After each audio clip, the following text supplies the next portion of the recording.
Hello everyone. So the question is from JEE Mains 2026 January shift organic chemistry का question है। बहुत ही अच्छा question है, बहुत सारे कॉन्सेप्ट एक साथ यूज़ करवाए हैं।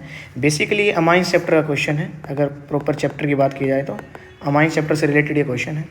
स्टार्टिंग में हमें नाइट्रोबेंजीन दिया हुआ है और सिक्वेंशियल रिएक्शन करवाई है। एक एरो के ऊपर 6 रिएजेंट्स डाल रखे हैं।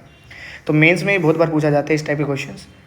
पहले स्टेप में क्या डाल रखा है, Br2 in presence of FeBr3 क्या करवाएगा, ब्रोमिनेशन करवाएगा। पहला स्टेप क्या करवाएगा, ब्रोमिनेशन करवाएगा। लेकिन ये Br बेंजीन कौन सी पोजीशन पर लगेगा, ऑर्थो, मेटा या पैरा, ये डिसाइड करना अगर आपको आता है तो ये क्वेश्चन आपके लिए बहुत आसान हो जाएगा। तो हमारे पास क्या गिवन है, नाइट्रो ग्रुप। नाइट्रो ग्रुप हमारा कैसा होता है, एक इलेक्ट्रॉन विड्रॉइंग ग्रुप होता है। इलेक्ट्रॉन विड्रॉइंग ग्रुप कैसे डायरेक्टिंग ग्रुप होते हैं, मेटा डायरेक्टिंग ग्रुप होते हैं। तो ये क्या करेगा, अपनी मेटा पोजीशन पर क्या लगा देगा, Br को लगा देगा। तो फर्स्ट स्टेप में क्या होने वाला है, फर्स्ट स्टेप की अगर बात की जाए तो ये अपने मेटा पोजीशन पर क्या लगा देगा, Br को लगा देगा। तो पहले रिएजेंट का रोल हो चुका है ख़त्म। नेक्स्ट क्या हमारे पास SnHCl, ये क्या करवाएगा, रिडक्शन। किसकी रिडक्शन, NO2 की। NO2 को कहाँ पहुँचा देगा, NH2 ग्रुप में।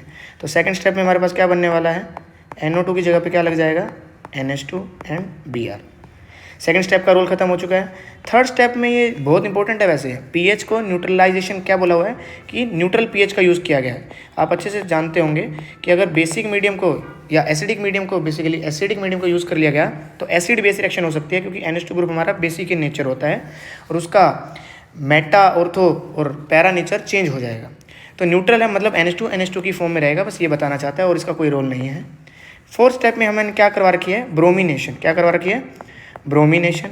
और आप अच्छे से देख पा रहे हैं जो हमारे पास प्रोडक्ट बना है वो एक एनिलीन टाइप का कंपाउंड बना है और ये हाईली एक्टिवेटिंग ग्रुप होता है। क्या होता है ये, हाईली एक्टिवेटिंग ग्रुप।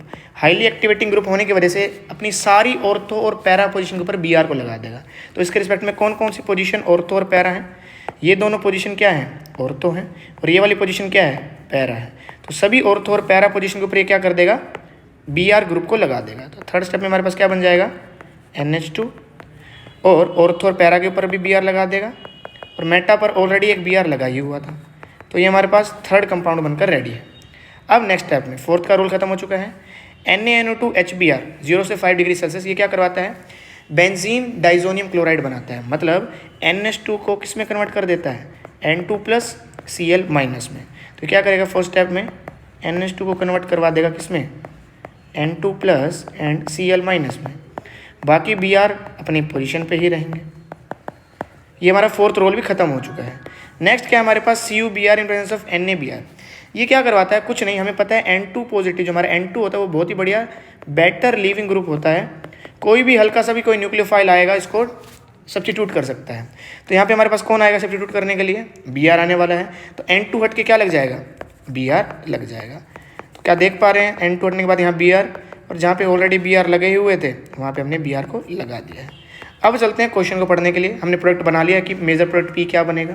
अब क्वेश्चन ने पूछा था, consider the above sequence of reaction the number of bromine atoms, कि कितने ब्रोमीन्स लगे होंगे फाइनल प्रोडक्ट P में। तो कितने ब्रोमीन लगे हुए हैं, 1 2 3 4 एंड 5, सॉरी 4 एंड 5। तो आंसर विल बी क्या जाएगा, 5। So option third will be the right answer. So I hope आपको ये क्वेश्चन समझ में आएगा। Thank you so much.